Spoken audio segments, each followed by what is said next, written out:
To talk about how to grow very thick hair. Now, to be totally 100% transparent, I do sell products that help stimulate hair growth, as well as a shampoo and conditioner that also supports the growth of hair. But I am 100% non-biased of my own products. And that's 100% sarcasm. All right, now that I got that out of the way, let's dive right into the video. All right, the first thing I want to talk about is iron. Okay, what is iron? Iron is a mineral that is involved in building up your hemoglobin. Okay, that's the stuff that helps you carry oxygen through your blood. And if you don't have hemoglobin in the scalp, you're not going to have oxygen for the little roots of the hair follicles. And without iron, you're literally starving that hair of oxygen so it can grow. It needs oxygen to grow. But it's very easy to get iron, especially if you're not a vegan. Just a little red meat a few times a week will give you plenty of iron. But you can also get iron in eggs and cheese. It's in a lot of different foods. All right, zinc. If you're deficient in zinc, which a lot of people are, you're going to have a real problem growing thick hair. The hair is going to come out very, very thin. Zinc is involved in hundreds of different enzymes, especially with making proteins, okay? And your hair is protein. So without zinc, you don't get good growth of the hair and you don't get the thickness of the hair that you really want. And the hair will dry out, okay? So zinc is very important in hair, skin, nails, things like that. A little red meat, again, will give you enough zinc. Now, there's a condition called telogen effluvium, okay? Now, what is that? That is a condition triggered by shock or stress that makes your hair fall out and become very, very thin, okay, and very, very fragile. And that is because of this thing called stress. So if you go through pregnancy, for example, and you wonder why your hair is thinning out, well, that's why. Or let's say you have some emotional stress or a loss of a loved one, or surgery, or an accident, or you overexercise. All these things can raise cortisol. Then cortisol then causes you to increase the requirement of zinc. And if you're already deficient in zinc, then you're going to have a problem with your hair. And telogen effluvium is basically hair shedding, which is temporary, caused by stress. Now, if you consume a lot of alcohol, or you consume a lot of sugar, or for some reason you get a lot of copper, all these conditions are going to create a zinc deficiency. So just realize that low zinc creates all sorts of problems with your hair. And there's many different ways you can become deficient. And I pointed out quite a few. Shellfish are probably the best source of zinc, like oysters, but you can also get it in red meat. All right, the next point I want to bring up is omega-3 fatty acids.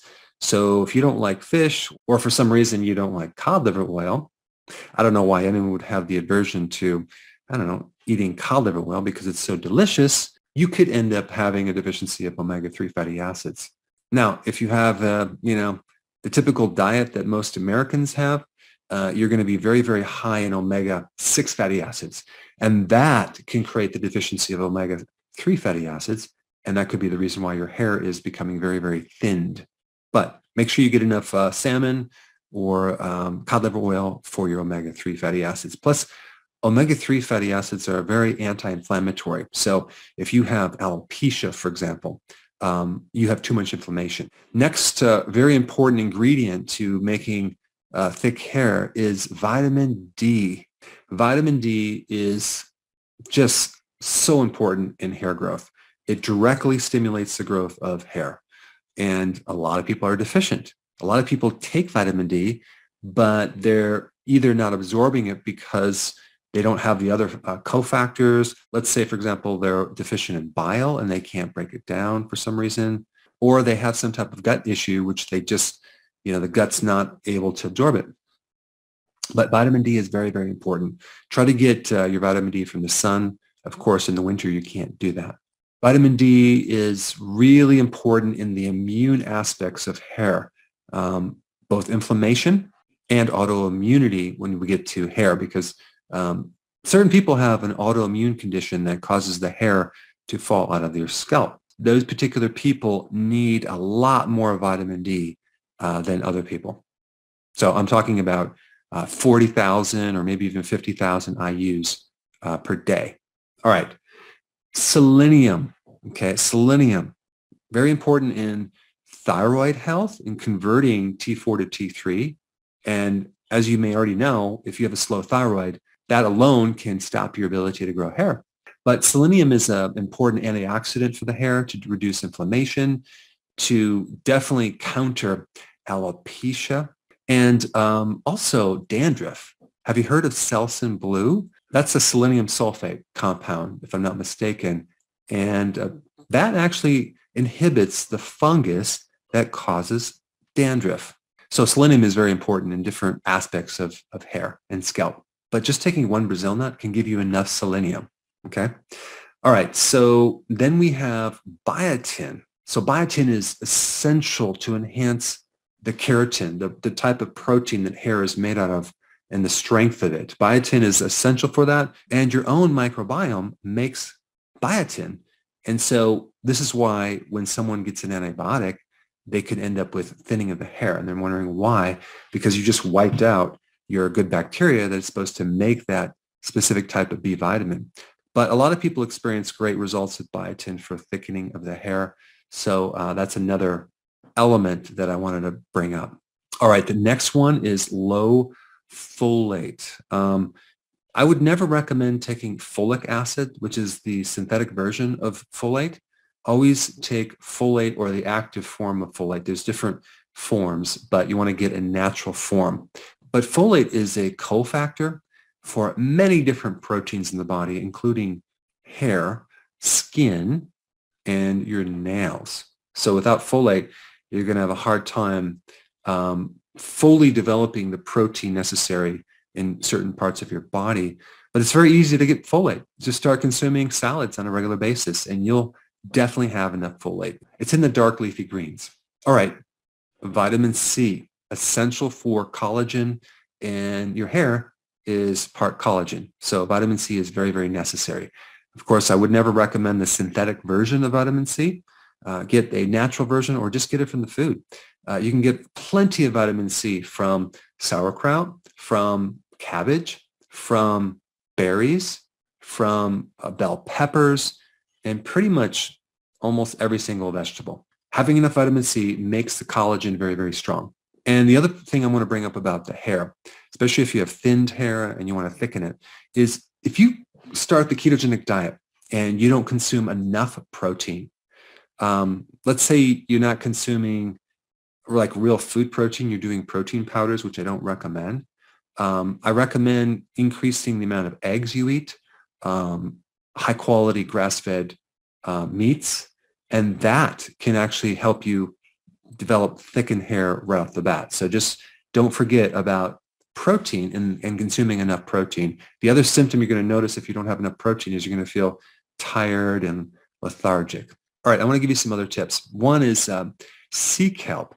The cool thing about sea kelp for hair is that it has the trace minerals. It has iodine, selenium, zinc, manganese, but it also has the amino acids as well as the B vitamins. So it's a really good product for hair growth. The other point I'm going to bring up is overwashing your hair. Okay.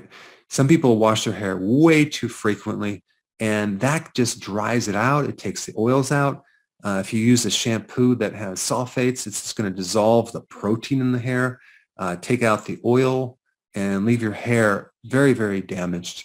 So make sure that you don't overwash your hair. Now, of course, some people are going to say, oh, Dr. Berg told me not to shower again. No, I didn't say that. You can shower, just don't wash your hair every single day, and watch what happens. Your hair actually will be much, much better quality. It'll be healthier. All right, the shampoo that you use, very, very, very vital. I would recommend using a shampoo without sulfates, with a lot of clean ingredients that don't have side effects. But the main thing is get a sulfate-free shampoo. Now, I'd also recommend getting a really good conditioner, something that has clean ingredients as well as the essential oils and the fats needed that can go into the hair and revive your hair. All right, the water that you use when you take a shower, and so if it has like city water where you're having the fluoride and the chlorine, not good. Just get a filter I will put some recommendations down below if you can't find one, but I'm also having a difficult time finding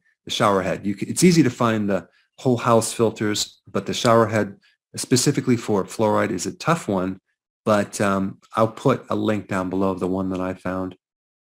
But when you don't have the fluoride and the chlorine, boy, does it make your hair shine just without using these chemicals, just using good water.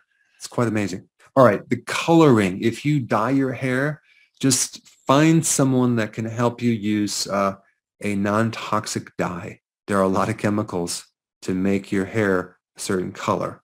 So find something that is more natural, even though it costs more. It's going to be important in the long run. All right, the next point I'm going to bring up is this thing called stress. I've seen people go through emotional losses and literally lose their hair completely.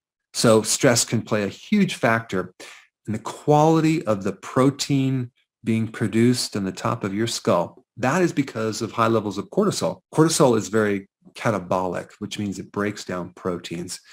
So do whatever you can to help reduce stress. I have a lot of videos on that. I'll put some down below.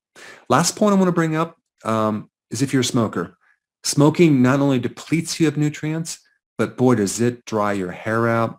It oxidizes the hair. It puts a lot of chemicals in the hair. You will find that people that are smokers have very, very dried out, old looking hair as well as skin. So if you are a smoker, do whatever you can to stop smoking. All right, so now that you have some good information about how to grow thicker hair, you may want to check out my other video, which is very popular.